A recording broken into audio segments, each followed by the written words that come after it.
आज से 100 साल पहले इस देश में जहां लोगों को रहने के लिए अच्छे घर नहीं थे और लोग मछली और मोती बेचकर अपना गुजारा करते थे, आज वही देश दुनिया के सबसे अमीर देशों में से एक कैसे बन गया। दोस्तों, असल में मैं बात कर रहा हूं कतर देश की, जो कि आज अपनी खूबसूरती और अमीरी के लिए जाना जाता है। लेकिन शुरू से ये देश इतना अमीर नहीं था जितना कि आज है। तो फिर कतर देश इतनी जल्दी इतना अमीर कैसे बन गया, आज की वीडियो में हम इसी बारे में जानेंगे। दोस्तों, 90s में कतर देश पर ब्रिटिशर्स की हुकूमत थी और ब्रिटिशर्स की हुकूमत में अल थानी फैमिली कतर देश को रूल करती थी।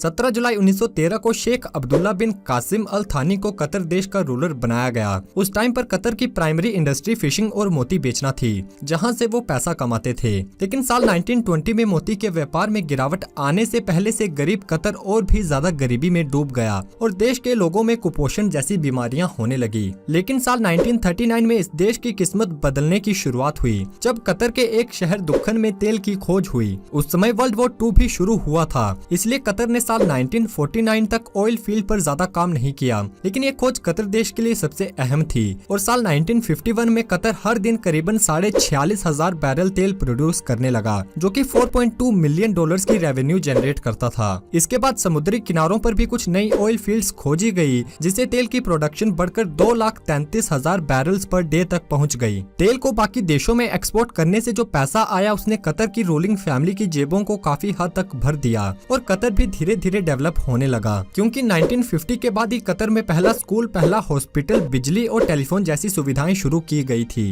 1960 के दशक में तेल का रेवेन्यू और भी इंक्रीज हो गया, क्योंकि अल्थानी फैमिली ने हाई गवर्नमेंट पोजीशन पर अपने रिश्तेदारों को स्थापित किया और कतर देश की सत्ता पर अपनी पकड़ को और भी ज्यादा मजबूत कर लिया। इसके बाद साल 1971 में कतर अंग्रेजों की हुकूमत से भी आजाद हो गया, जब ग्रेट ब्रिटेन ने अपनी सेना को कतर से वापस बुला लिया। इसी साल कतर के समुद्री किनारे पर वर्ल्ड की लार्जेस्ट नेचुरल गैस फील्ड की भी डिस्कवरी हुई और इस फील्ड की डिस्कवरी के बाद कतर के पास रशिया और ईरान के बाद वर्ल्ड का तीसरा सबसे बड़ा नेचुरल गैस भंडार था। लेकिन इतना पैसा आने के बाद भी कतर की रूलिंग फैमिली ने सिर्फ अपनी जेबें भरी और कतर को डेवलप करने पर ज्यादा ध्यान नहीं दिया। लेकिन साल 1995 में शेख हमद बिन खलीफा अल थानी ने कतर का तख्त संभाला और इन्होंने ही कतर को एक नई दिशा दिखाई। शेख हमद ने नेचुरल गैस फील्ड की डेवलपमेंट को आगे बढ़ाया और कतर ने पहली बार लिक्विड नेचुरल गैस को एक्सपोर्ट करना शुरू किया। हाई डिमांड की वजह से कतर ने नए लिक्विड गैस प्लांट्स बिल्ड करे और अगले 15 सालों में 14 नए लिक्विड नेचुरल गैस प्लांट्स बनाए गए